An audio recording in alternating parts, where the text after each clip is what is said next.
Okay, so going up a step in the value chain, cells where the change for the bifacial process actually starts. So we are very happy to have a leading cell maker, Aikosolar. Um, Vincent Lau, Senior Overseas Sales Director at Aiko, who is responsible for overseas market and international business, um, is going to present today. Vincent has an MBE degree from California State University and started his business career in TFT LCD display and worked with some global reputed companies like GE before he joined the solar industry. So Vincent is going to talk about how to tweak PERC cell technology for high bifacial yields. Vincent, the floor is yours. Okay, thank you very much. Good evening, everyone. This is Vincent Lau from Aikosolar, and it's a pleasure to make a presentation here. So let me open up my presentation.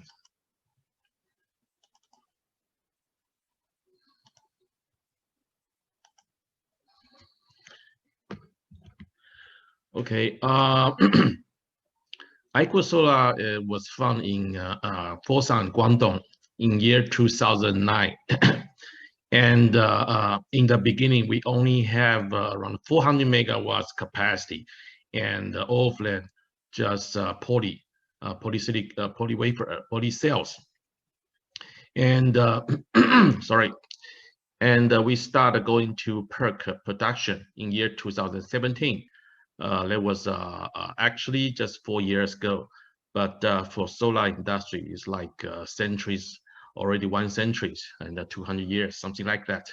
And in year 2017, we started PERC production, and the main base is in Zhejiang, Yiwu, and we start to produce bifacial cell in year 2018, and soon with our PERC capacity reaches 3.98 gigawatts, and our bifacial PERC production started. And in Q3 year 2018, our efficiency already breaks through 22. Look at 22%. It's very low now, but in year 2018, that is quite amazing efficiency, and people really like that. So, so following the wafer size development, the bifacial power is getting more and more. And in year 2020, last year, our first production in Tianjin started with the size of 210 mono PERC, and we helped our partners to break through 600 watts on the module side. So that is our achievement, and work together with our customers and the partners. And the last year, we also started to make very important activities. One is to establish Solar Lab Aiko Europe, and the other one is to start innovation R&D centers in Yiwu, Zhejiang. I will introduce that later. So you can look the slide. This is our production base, and also our office with R&D centers worldwide. So let me go from the right-hand side. We start Guangdong. That is with a capacity 202 gigawatts, and we produce the G1 and the M4 Plus in Guangdong, capacity 2 gigawatts. And in Zhejiang, we produce the size from our M6 up to the 210, and the capacity is 24.8 gigawatts. And Tianjin, we have almost 9.2, and it's from N2 and up to the 210 multi-bar spot. We have one sales office in Korea, and the R&D center in EU and in Germany. So this is our roughly about Aikosolar status. So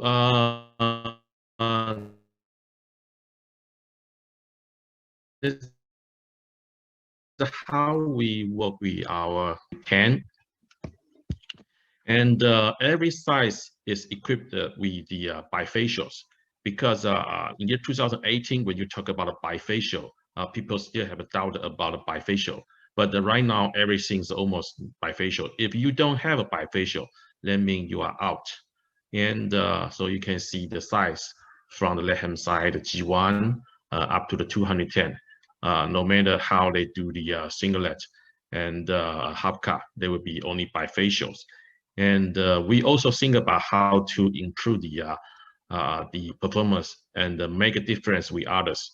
So in this month, in March, we will implement the new manufacturing process for dark cells. So you can build black modules with such dark cell, and you can have a better outlook. And also on the cost consideration, we also implement the thinner wafers. So start from April this year's, all cell types will be implemented for thinner wafers, being 170 or below.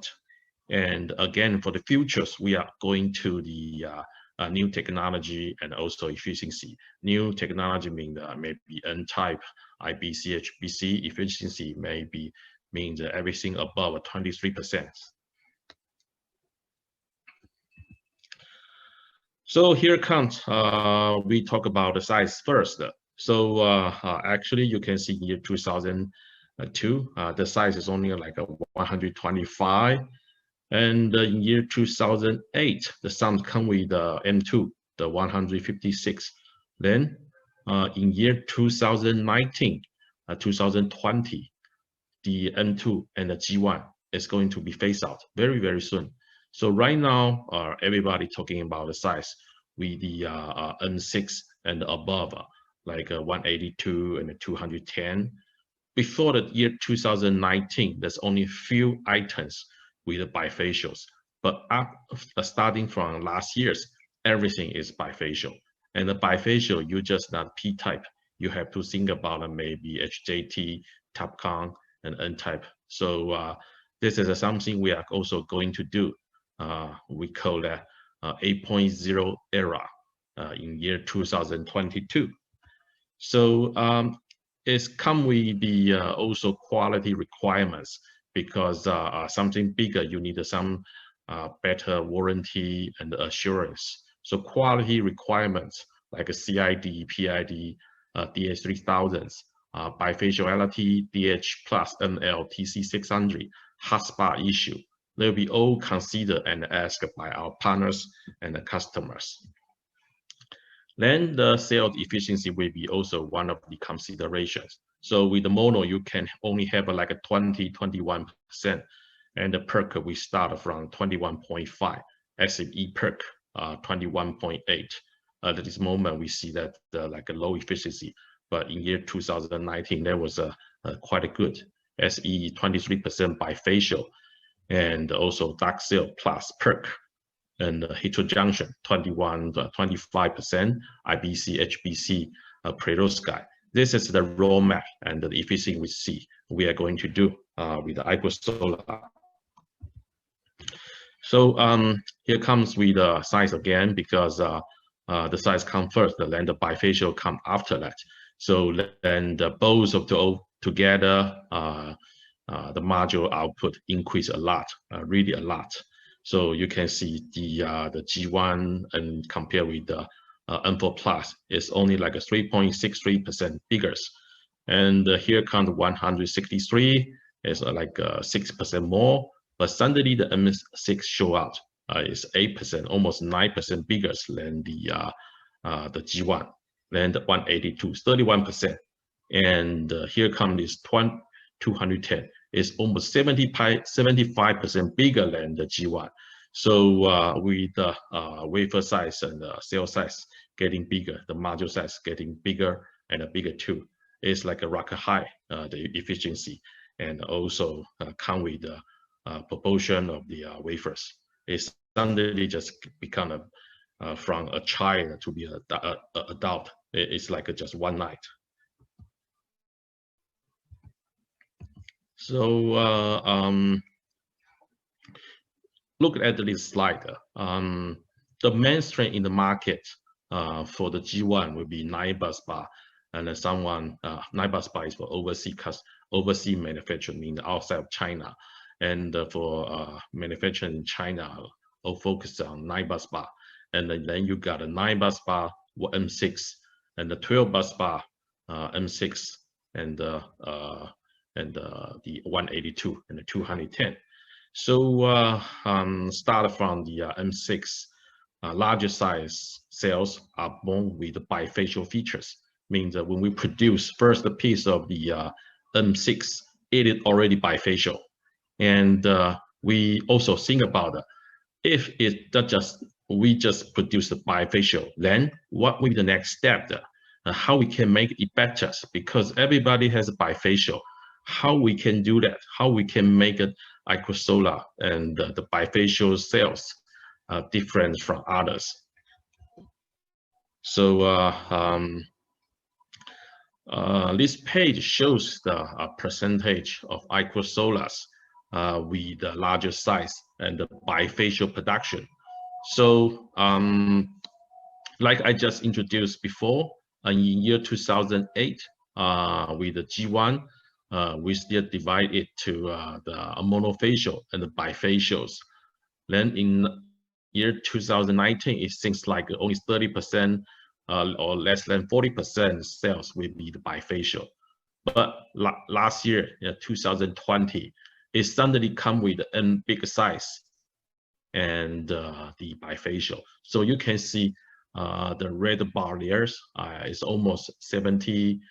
So from March last year, it's like a 40%, and somebody goes to a 60%, and 70%, 80%, until today, it's more than 90% of capacity.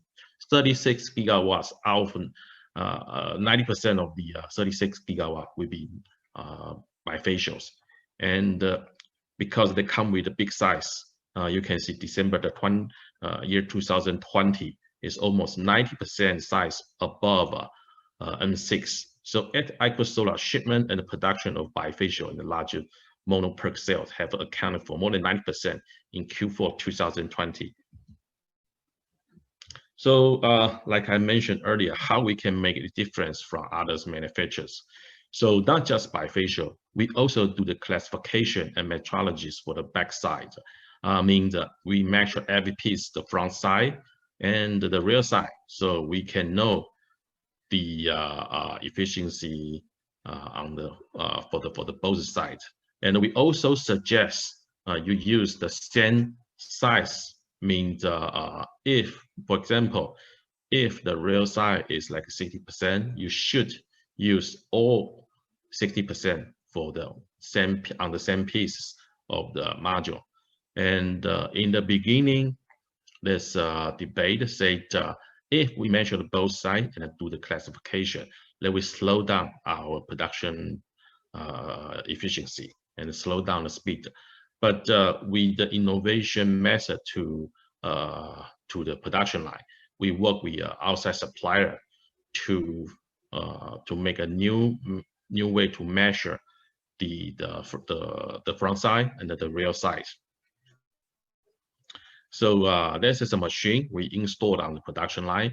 When the cell goes through with the normal speed, we can measure the front side and the rear side, and simultaneously, then we come out with order.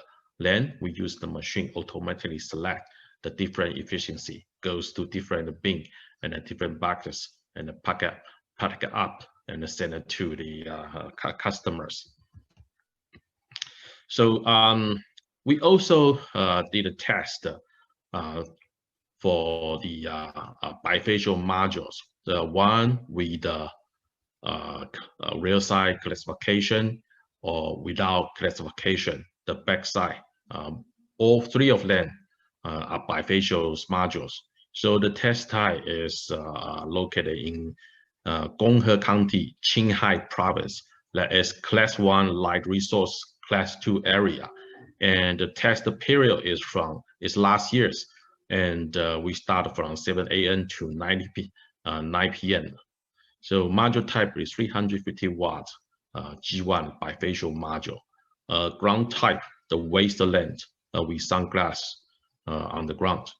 So a reflective array is 10 to 20%. Mounting height is 1 to 2.5 meters. So you can see the module design here. Often are modules, bifacial module, but we backsheet type, glass type, and the glass type where the real side we classification, and the other one is without classification. Here come the simulation data. So before the test, we want to know what is the meaning we do the test, because there's two types of the bifacial module. One is with the classification. The other one is without the classification. And we did the simulation by the PV6 with the PV6. We found that if we did the classification, meaning you use the same efficiency on the real side, compare head-to-head without. The other one is without classification. You can have a 0.8% more power gains if you do that on the module. So here you can see the right-hand side, the test from May last year, and there's bifacial module with classification vs monofacial, and the other group is the bifacial module without classification vs monofacial module, and the two different group is the bifacial module without classification vs monofacial module is like a 7.14% higher, and the bifacial module with classification and is 7.6% higher. And the data result on the right-hand side from May that is consistent to our simulation. Even during the morning and the early evening, power gain from the modules with the classification is higher, almost near 2%. Also, the power gain of the module with real side classification is higher than raining day or cloudy days. So the conclusion is, if we do the real side classification, you can at least get the research classification. So this is the last page of our presentation. I just mentioned we got two R&D centers. One is located in Yiwu, Zhejiang. The building floor is 8 floors, and the total area is 24,000 square meters. And another one that's in Germany, Freiburg, is South Germany. The size, the R&D center size is around 340 square meters. And we have a 2 research space and other supportive facilities. The reason we set up these 2 R&D center and the studies facility is we want to go into next generation of the technology and also production, because right now it's PERC, P-type PERC, and what will be the else? What will be the next? We are thinking about. So these 2 facilities will help us to go into next generation. So thank you very much for your time. So this is my presentation. Thank you. Okay, thank you very much, Vincent, for providing this really great insight into the necessity for testing bifacial substrates.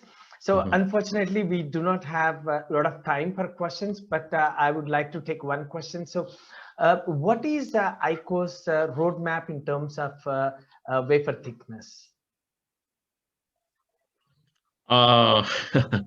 Yes, right now it's like a 170 to 175. Our target is to implement the 160. Yeah, for at least we want to start it from now and implement to all cell type, and probably something similar, but we don't know at this moment. But our target is to implement 160 μm this year for all type of cell. Okay, okay. And actually, if you see, there are a lot of questions in the chat room, so it would be really kind if you can answer, you know, whenever you find some time between the talks and while listening to the presentations. Okay, okay, I will try my best. Yes. Okay, thank you very much. Okay, thank you.